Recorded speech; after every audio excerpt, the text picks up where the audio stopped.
Hello and welcome to On Call with the Prairie Doc After Hours. We had many great questions submitted beyond what we could answer tonight, so during the broadcast portion. So let's get started. So Mike, for 23 years, this person said, I was treated by the same heart doctor. I was passed on to a PA because my case is not severe enough to be seen by the old heart doctor. Should I trust the PA or should I try to see a new heart doctor? Good. That's well, it's an interesting thing. You know, nowadays the provider extenders, both physician assistants and nurse practitioners, are very well trained, and generally they work in concert with someone. I mean, they're not just out there doing things totally on their own. And I think that certainly a good PA may spend more time with the patient, may listen better, may not be as hurried, and so if you're satisfied and if the communication is appropriate and that physician assistant is responsive to you, by all means, stay with it. If you have specific concerns, mention to the physician assistant that at some point you'd like to see the cardiologist and they can pop in and see you. So yeah. I think that's how I would do it. I would too. If you're not happy though, right, switch. Right. Just say I'd like another one. I would like some information on pacemakers. Why does a heart need one, and what do they do? So when there are electrical disturbances in the heart, specifically that cause the heart rate to beat slow or not at all, a pacemaker is indicated. The heart has an internal wiring system. And over time, just like the wiring and other things, it can get frayed or blocked for a variety of reasons. Sometimes it may be a heart attack, maybe it just wore out. And in those situations, if the heart rate is too slow or stops intermittently, reduced exercise tolerance so that your heart rate doesn't increase when you walk like it's supposed to, a pacemaker is something that would be indicated. Pacemakers do not do anything for fast heart rate. They won't slow you down, but they will provide a safety net. Some people have pacemakers that only intermittently are used, only when the heart slows or goes too slow. Sometimes some patients are dependent on that pacemaker to be used all the time. So, and now they're very sophisticated so that you can mimic the normal heart function by using a dual chamber pacemaker. They have piezoelectric crystals in them, so the accelerometer, so that the pacemaker will increase its heart rate when you start walking and you're moving a little bit. So it's a very sophisticated technology nowadays. Really good. Can you explain calcification of the heart and the dangers of this condition? Patient had an EECP procedure and is wondering what are the signs to be aware of if the procedure is effective. And I don't know what an EECP is, do you? But they're talking calcification of the heart and the dangers of calcification of the aortic valve is the big bug. Right. So, calcification, we call it dystrophic. That's just the fancy name for having calcium in the wrong place. And part of the healing process with atherosclerosis is that you develop that calcification, and that's why they call it hardening of the arteries. Now, sometimes that calcification just occurs in the wall and really doesn't impinge or cause narrowing of the inner part, so it doesn't affect blood flow. So calcium in and of itself can be a process of aging, and we see it's very common in elderly patients. So it's not in and of itself doesn't necessarily mean that you have blockage or that you need to have something done. So can you illustrate on the drawing where the calcification mostly occurs? Well, in this particular drawing, you would see, for example, you'd see calcification often here along the inside of the aorta. You can see it here like this. That's very common. In this particular, it doesn't show the heart arteries. They come off here, something like this. Okay, I'm not doing this very well, but and there's another one that comes off here like this, and you can see areas of calcification. But again, if you look at this like this, it may be that the calcification is just on the outside and that the inner part is still wide open. So it depends a little bit on each case. On each case, that's right. I have high cholesterol and I'm taking a statin. I've heard it causes memory loss. Is that true? No. As a rule, it doesn't. As a rule, it doesn't. There are some potential side effects, but by and large, no. They're considered to be neurologically safe. I've had a case of a person, but I mean, it's all individual situations, who did experience memory loss with the statin, got better without it. Is that right? Could you speak about diastolic heart failure? Does it significantly lower lifespan? Well, diastolic heart failure is something that, took a long time to recognize that, in fact, there were some people with heart failure and they have preserved ventricular function. And we didn't really understand why it was In other words, occurring. it squeezed fine, It squeezed fine, but it didn't dilate. Right. And so the heart is unique in the sense that as it fills, it kind of stretches a little bit, and the contractility increases as it stretches a little farther, and as it fills better. Well, if there's a relaxation abnormality, so it loses its elasticity and is stiff, then it fills and squeezes, but doesn't effectively pump as well. And so you can have heart failure, and generally it can be treated, it's again, it's often related to blood pressure, so chronic high blood pressure problems. And in the very advanced stages, people get a stiffer heart with advanced stages. Right. But you can live normally, and again, there are some medications that will help, and sometimes diuretics are needed. Water pills. I have my mother died of a weak circle of Willis. Is that hereditary? That's an interesting question. It is. So the circle of Willis is in the brain, and we can draw a picture. So basically what you have is you have the carotid arteries coming up on each side, and you have vertebral arteries coming up the back. So this is the front of the head, and this is the back. And basically these arteries come something like this, comes together, and you have this connection.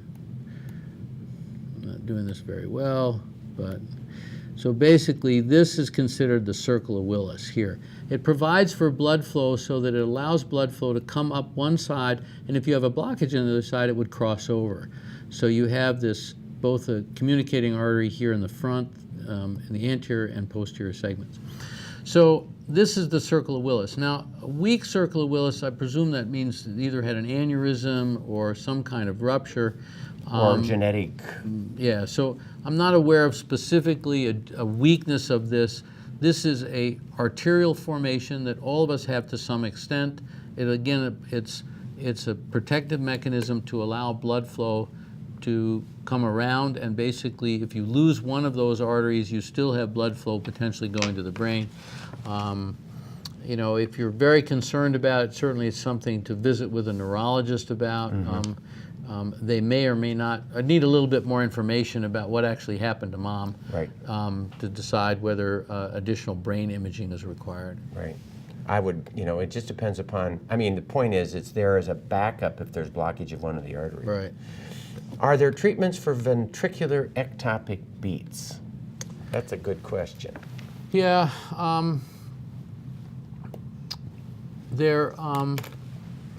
The first step when you have, all of us will have some ectopic beats. All of us will have some extra beats once in a while. And certain stimulants will increase the likelihood.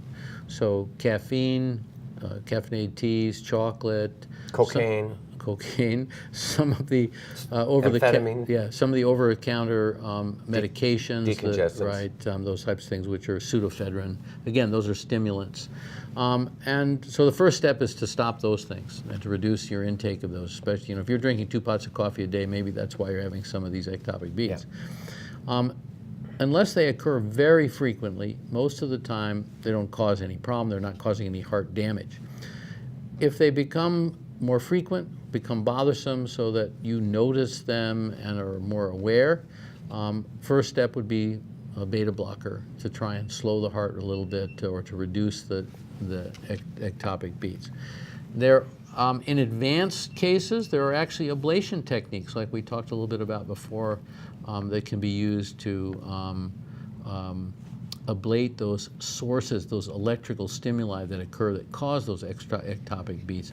But you need to see an electrical specialist for that, an electrophysiologist, who could go over those things in detail. Right. Most of the time, I remember in the 80s, 90s, we would find a lot of ectopy that would follow a heart attack and or associate with heart failure. And we tried to chase them with drugs that would take those away, not counting the beta blockers, but all these other drugs, and found that they had more problems with the drugs than without them. And we learned to try to ignore them. Most of the time. Yeah, I mean, I think it's the...